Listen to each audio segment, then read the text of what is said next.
So no business owner is perfect. We know that. We are wearing so many hats and struggling to manage everything from marketing and accounting to hiring and client relationships.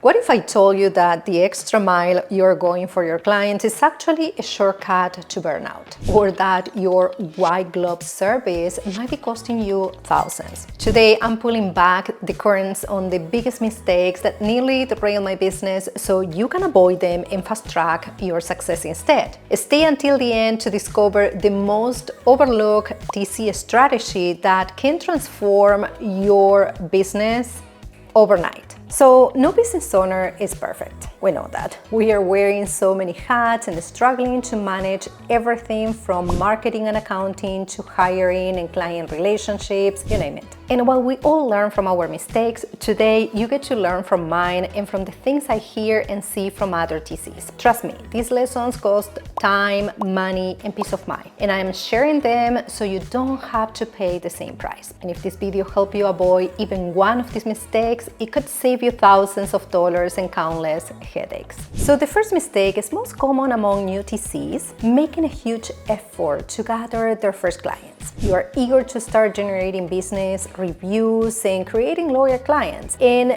building a reputation so you can enjoy those sweet referrals and word of mouth recommendations, right? So in an attempt to accomplish all that, you probably say yes to all the requests from your clients, even though that hurts your business boundaries. At the very beginning, it is not really noticeable since your business doesn't have many clients or contracts to manage. But as you grow, it becomes an absolutely burden. For example, you agree to be available when needed on Saturdays. And now your clients expect you to be there for them every single Saturday because it's needed. They need you, right? And now it's extremely difficult to say no without risking damage those client relationships. Or maybe you agree to handle all the marketing for their listings on Facebook for free. But now you have a good number of listings, not just one. And the marketing portion is taking way too much time that you could be using on other more profitable activities. And the worst part is that you're actually getting these word of mouth recommendations and all of them expect the free service to be part of your package. This boundary blurring might happen because you have a natural tendency to please people, or might be due to a scarcity mentality. The fear that if you say no, the clients will disappear. If this is something getting in your way, you must correct it as soon as possible. You need to make a business decision and just do it. You might be able to give your clients a heads up that you are changing something in your business and offer to meet with them to answer any questions. If necessary and case by case, come up with a compromise that will help them in the transition. And yes, there is always a risk of losing clients, but if they are not your ideal clients, meaning the ones who will respect your boundaries and value your work, then you just made room for new ones who actually will. I actually just changed my hours of operations and my phone number. I was a little bit concerned, especially about the hours. I rolled out the changes at once and my concerns were ridiculous because nobody even flinched. They just said, okay, and they saved the new number. Then the same happened with my last rate increase. One of my clients actually said, I'll be happy to accept your new rate. That's the best investment in my business. So I guess that sometimes we are the ones who don't believe in our worth. And don't get me wrong, I totally understand that you need to be able to attract clients somehow at the very beginning. But I believe that is a better way to do it as well. Instead of just promise all these things as part of your actual services or packages, run it as a promotion. For example, you can offer a $50 or $100 discount on the first couple of transactions. Or you can actually offer to run their social media for free on the first 2 listings. That way they can get to know you and understand the benefits of working with you. But make sure they understand this is a promotion and it's going to have an end date.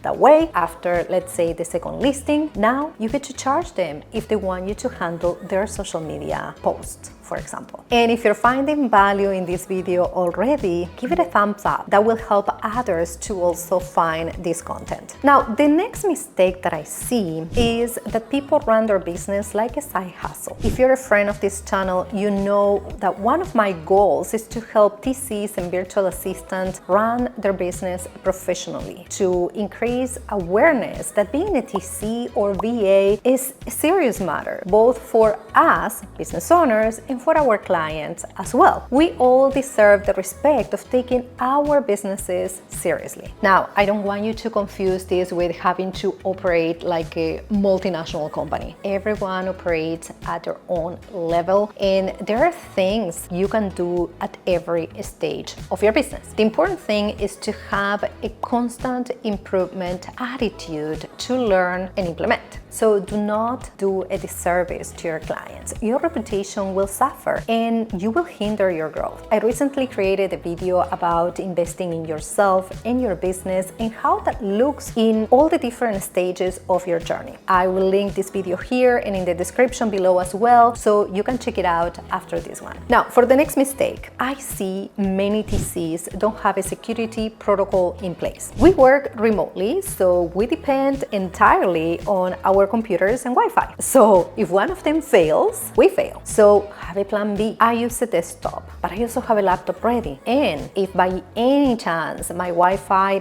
fails in my home office, I can use my phone as a hotspot. And if all that fails, I can drive a short distance and work out of a coffee shop. And speaking of coffee shops and security, I use a VPN. I have an antivirus software. I use a password management software. I create backup copies of files and I implement different security measures even with my phone. This is important not just for you, but for your clients' security and privacy too. And hey, if you're finding these tips helpful, consider hitting the subscribe and notification bell so you don't miss my next videos on TC systems that save you hours each week. Now, for the next mistake is not having a way to take time off ever. That's just crazy. And we are not even talking about vacations here. What if you're sick or have a family emergency? Who is going to take care of the files and the clients? And don't get me wrong, I know it is a challenge to either hire someone if you are not that big yet, or trust another TC who can replace you and care as much as you do. However, this is a must for your own sake. So the first thing that I recommend is to fine-tune your systems, all of them. Make sure you have a way to transfer information to an outsider so they can easily understand what needs to be done. Then you will have to decide who to bring into your business. Are you ready to hire? If so, is it going to be part-time, full-time? Is it going to be an employee? Is it going to be an independent contractor? Those are all important questions. We are not a seasonal business, although we have better seasons than others, but our TC businesses never close. So it is absolutely important to plan for backup, for support. And I wish I could tell you that this is easy and fast,